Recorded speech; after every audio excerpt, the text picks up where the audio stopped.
جنگوں میں پانی بند کرنا جاہلیت کی دیرینہ رسم ہے اور وہ اس کو ایک فوجی حربہ کے طور پر دشمن کو شکست دینے کے لیے استعمال کرتے تھے تاکہ سامنے والا پیاس کی وجہ سے شکست تسلیم کر لے اور ہم جنگ جیت جائیں۔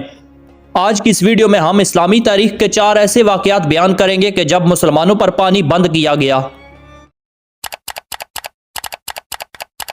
اس کی سب سے پہلی مثال جنگ بدر کی ہے۔ بدر مدینہ منورہ سے تقریباً 80 میل کے فاصلے پر ایک گاؤں کا نام تھا جہاں جاہلیت کے زمانے میں سالانہ میلہ لگتا تھا۔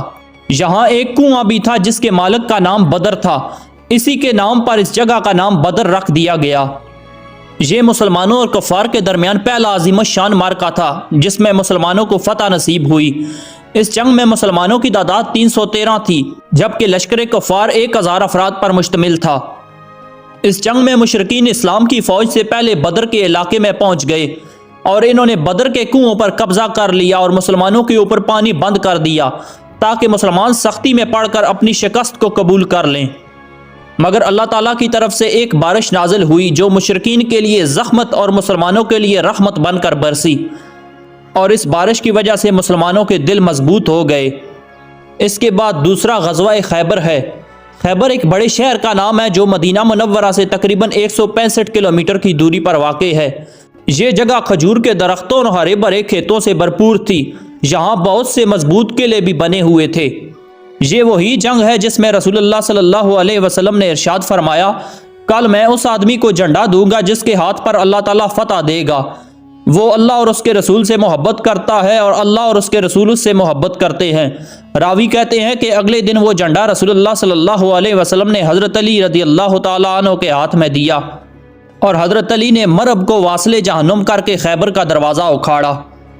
اس جنگ میں ایک شخص نے رسول اللہ صلی اللہ علیہ وسلم کے پاس آ کر کہا، اگر قلعہ میں جانے والے پانی کو بند کر دیا جائے تو وہ اپنی شکست قبول کر لیں گے، لیکن رسول اللہ صلی اللہ علیہ وسلم نے دشمن پر پانی بند کرنے سے منع کر دیا۔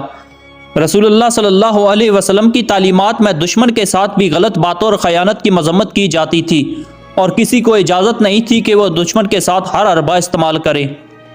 اس کے بعد امیر المومنین حضرت سیدنا عثمان غنی رضی اللہ تعالیٰ عنہ کے دور کے آخر میں فتنہ و فساد کا دروازہ کھلا اور دیکھتے ہی دیکھتے مدینہ منورہ میں باغیوں نے امیر المومنین کے گھر کا محاصرہ کر کے پانی بند کر دیا اور یہ محاصرہ تقریباً 40 دن تک رہا۔ روایت میں آتا ہے کہ حضرت علی رضی اللہ تعالیٰ عنہ نے آپ علیہ السلام کے لیے پانی بھیجا۔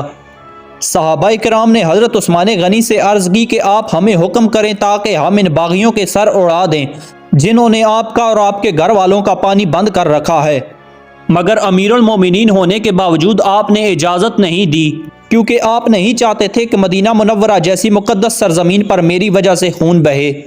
اس کے بعد کچھ لوگ آپ کے گھر کے اندر داخل ہوئے اور آپ کو انتہائی بے دردی سے شہید کر دیا۔ اس کے بعد اسلامی تاریخ میں واقعہ کربلا کا ذکر ملتا ہے کہ جب اہل بیت اطہار اور رسول اللہ صلی اللہ علیہ وسلم کے چشم و چراغ پر 3 دن کے لیے پانی بند کر دیا گیا۔ نہر فرات پر یزیدی فوجیوں نے اس لیے قبضہ کیا تاکہ حضرت امام حسین علیہ السلام اور آپ کے ساتھی شکست تسلیم کر کے یزید کی بیعت کر لیں۔ اس دردناک سانے میں بڑوں کے ساتھ بچوں کو بھی پیاسا رکھا گیا۔ کہا جاتا ہے کہ جب سے اللہ تعالیٰ نے یہ کائنات بنائی ہے تب سے لے کر اب تک اور شاید قیامت کی صبح تک ایسا واقعہ رونما نہیں ہوگا جیسا دردناک واقعہ میدان کربلا میں پیش آیا۔ ناظرین، اگر آپ کو ہماری یہ ویڈیو پسند آئی ہو تو ویڈیو کو لائک اور چینل کو سبسکرائب ضرور سے کر دینا۔ اپنا بہت سارا خیال رکھیے گا، ساتھ ہمارے اس چینل کا بھی۔ اللہ حافظ۔